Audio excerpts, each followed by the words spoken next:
Very good one. Sit down. Sir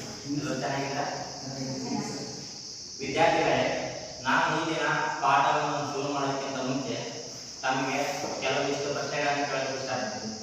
ದಯವಿಟ್ಟು ಎಲ್ಲರೂ ಸಾಧ್ಯವಾದಷ್ಟು ಆನ್ಸರ್ ಮಾಡಿ, ಓಕೆನಾ? ಈಗ ನಮ್ಮ ಸುತ್ತಮುತ್ತಲಿನ ಏನನ್ನು ಜಗತ್ತಿನಲ್ಲಿ ಏನೇನು ಕಾಣ್ತೀವಿ? ಯಾರು ಹೇಳ್ತೀವಿ? ಶಿವಕುಮಾರ್ ಹೇಳಿ. ಸರ್, ಗಿಡ ಮರಗಳೆಲ್ಲ ಕಾಣ್ತೀವಿ ಸರ್, ಮತ್ತು ಪ್ರಾಣಿ ಪಕ್ಷಿಗಳು, ಹುಳುಗಳು ಎಲ್ಲವೂ ಕಾಣ್ತೀವಿ ಸರ್. Very good Shriram. ಈಗ ಶಿವಕುಮಾರ್ ಅವರು ಹೇಳಿದ್ದಾರೆ, ನಮ್ಮ ಸುತ್ತಮುತ್ತಲು ಏನ್ ಕಾಣ್ತೀವಿ? ಗಿಡ, ಮರ, ಪ್ರಾಣಿ, ಪಕ್ಷಿ ಎಲ್ಲವೂ ಕಾಣ್ತೀವಿ. ಹಾಗಾದ್ರೆ ನಾವು ಬದುಕಲು ಮುಖ್ಯವಾಗಿ ಏನ್ ಬೇಕು? ಯಾರು ಹೇಳ್ತೀವಿ? ನೀವು ಹೇಳಿ. Very good Shriram. ನಾವು ಬದುಕಲು ಮುಖ್ಯವಾಗಿ ಗಾಳಿ, ನೀರು ಮತ್ತು ಆಹಾರ ಬೇಕು. ಹಾಗಾದ್ರೆ ನಾವು ಉಸಿರಾಡಲು ಮುಖ್ಯವಾಗಿ ಏನ್ ಬೇಕು? ಯಾರು ಹೇಳ್ತೀವಿ? ಅಂದ್ರೆ ಗಾಳಿ ಬೇಕು. Okay, very good Shriram. ನಾವು ಉಸಿರಾಡಲು ಮುಖ್ಯವಾಗಿ ಏನ್ ಬೇಕು? ಆಮ್ಲಜನಕ ಅಂದ್ರೆ ಗಾಳಿ.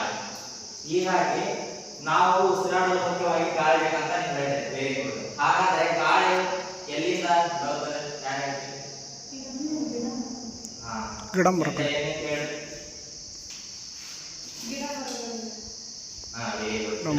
ಅರಣ್ಯ ಪ್ರದೇಶ. ಗಿಡ ಮರಗಳಿಂದ ಗಾಳಿ ಬರ್ತದೆ. ಹಾಗಾದ್ರೆ ನಿಮ್ಗೆ ಗೊತ್ತು, ಗಾಳಿಯು ಗಿಡ ಮರಗಳಿಂದ ಬರ್ತದೆ ಅಂತ ಗೊತ್ತು. ಹಾಗಾದ್ರೆ ಈಗ ಕಾರ್ಖಾನೆಗಳಿಂದ ಬರುವಂತಹ ಹೊಗೆಯು ಮತ್ತು ವಾಹನಗಳಿಂದ ಬರುವಂತಹ ಹೊಗೆಯು ಎಲ್ಲಿ ಹೋಗುತ್ತದೆ ಸರ್? ನೀವು ಹೇಳಿ. ಪರಿಸರದಲ್ಲಿ ಹೋಗುತ್ತದೆ. ಹಾಗಾಗಿ ಕಾರ್ಖಾನೆಗಳಿಂದ ಆಗಿರ್ಬೋದು ಮತ್ತು ಕಾರ್ಖಾನೆಗಳಿಂದ ಆಗಿರ್ಬೋದು ಮತ್ತು ವಾಹನಗಳಿಂದ ಆಗಿರ್ಬೋದು ಇಂತಹ ಹೊಗೆಯು ಎಲ್ಲಿ ಹೋಗುತ್ತದೆ? ಪರಿಸರದಲ್ಲಿ ಹರಡುತ್ತದೆ. ಹೀಗೆ ಪರಿಸರದಲ್ಲಿ ಹರಡುವುದರಿಂದ ಏನಾಗುತ್ತದೆ? ವಾತಾವರಣದಲ್ಲಿ ಗಾಳಿ ಪರಿಸರದಲ್ಲಿ ಸೇರುವುದರಿಂದ ಏನಾಗುತ್ತದೆ? ವಾಯುಮಾಲಿನ್ಯ. Very good. ಹಾಗಾದ್ರೆ ನಾವು ಈ ದಿನ ಮಾಡುತ್ತಿರುವ ಪಾಠ ವಾಯುಮಾಲಿನ್ಯ.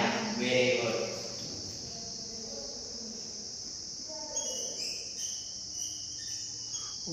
ಸ್ಟಾರ್ಟಿಂಗ್ ಬರ್ಬಿಟ್ಟೆ.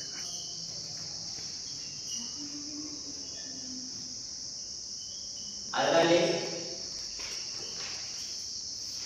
ನಾನು ಇಂದು ನಿಮಗೆ ಹೇಳುತ್ತಿರುವ ವಿಷಯ ವಾಯುಮಾಲಿನ್ಯ.